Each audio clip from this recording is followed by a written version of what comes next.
여러분의 하루는 어떻게 시작되나요? 아마 대부분 비슷할 겁니다. 아침에 일어나 무심코 커피 한 잔을 사고 카드를 긁죠.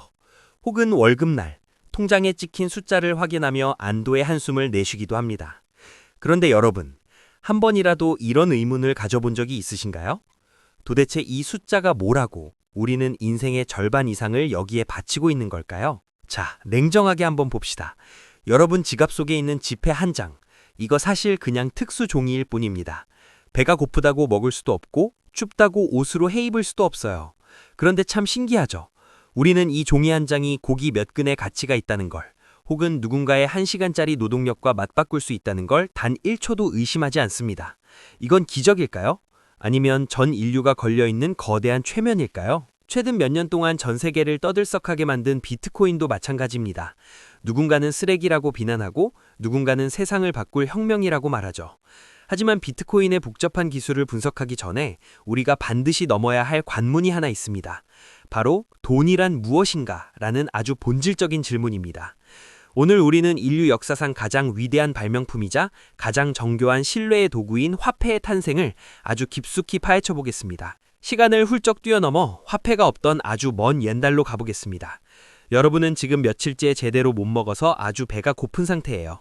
다행히 손에는 방금 수확한 사과 한 바구니가 있습니다. 마침 저기 건너편에 아주 싱싱한 생선을 파는 사람이 보이네요.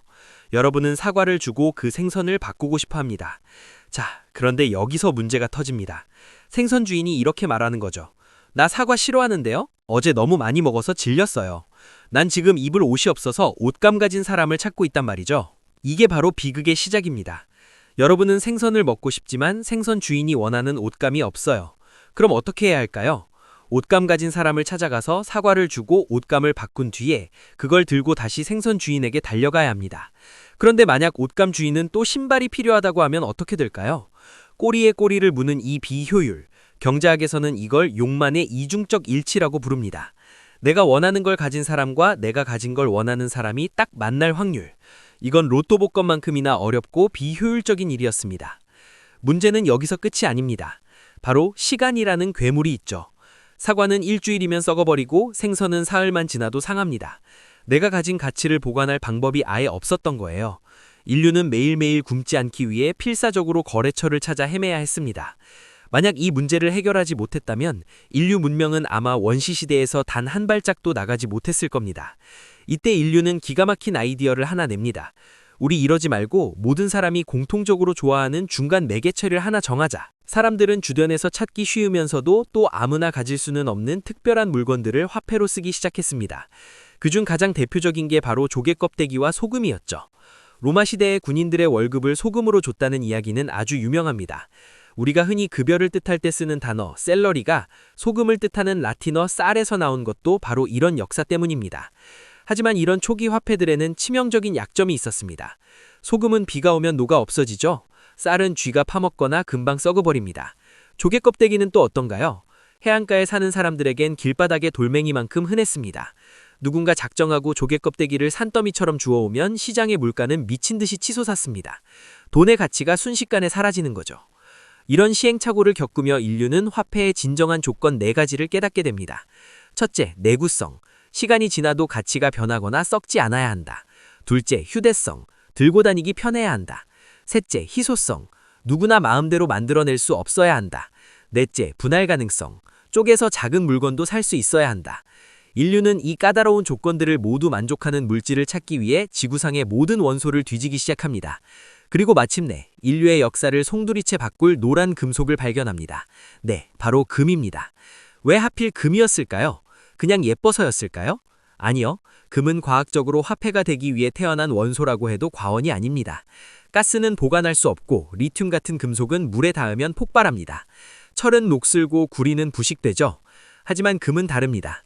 1000년 전 바닷속에 가라앉은 난파선에서 꺼내도 바로 어제 만든 것처럼 반짝입니다. 절대 변하지 않는 가치, 그것이 바로 금의 본질이었습니다. 게다가 금은 가짜를 만들기 거의 불가능합니다.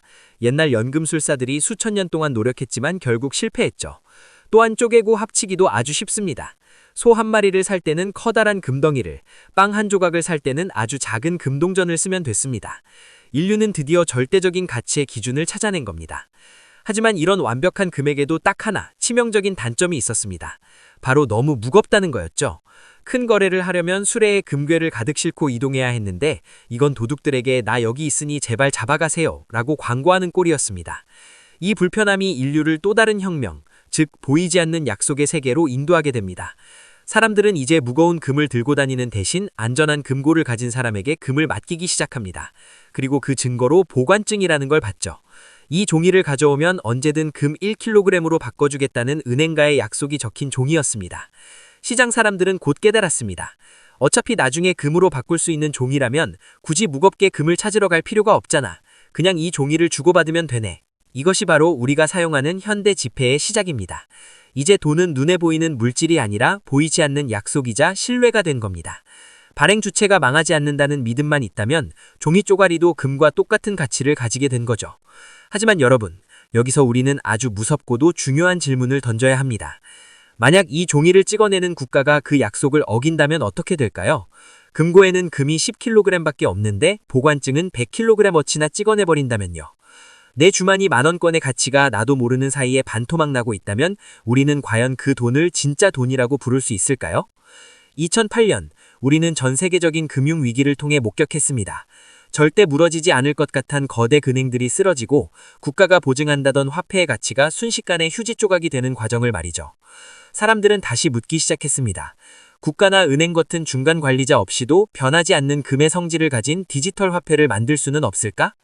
그 절망적인 혼돈의 끝에서 한 인물이 등장합니다. 사토시 나카모토. 그는 비트코인이라는 새로운 시대의 설계도를 세상에 던졌습니다. 다음 시간에는 이 신뢰의 붕괴가 낳은 괴물이자 구원자라고 불리는 비트코인이 탄생하기 직전의 긴박한 순간들을 다뤄보겠습니다. 근본 위제는 왜 무너졌고 왜 우리는 인플레이션의 노예가 되었는지 그 충격적인 진실을 다음 편에서 공개합니다. 오늘 영상이 조금 길었지만 돈의 본질을 이해하는 데 도움이 되셨나요? 구독과 좋아요는 다음 영상을 만드는 큰 힘이 됩니다. 저는 다음 시간에 다시 돌아오겠습니다. 감사합니다.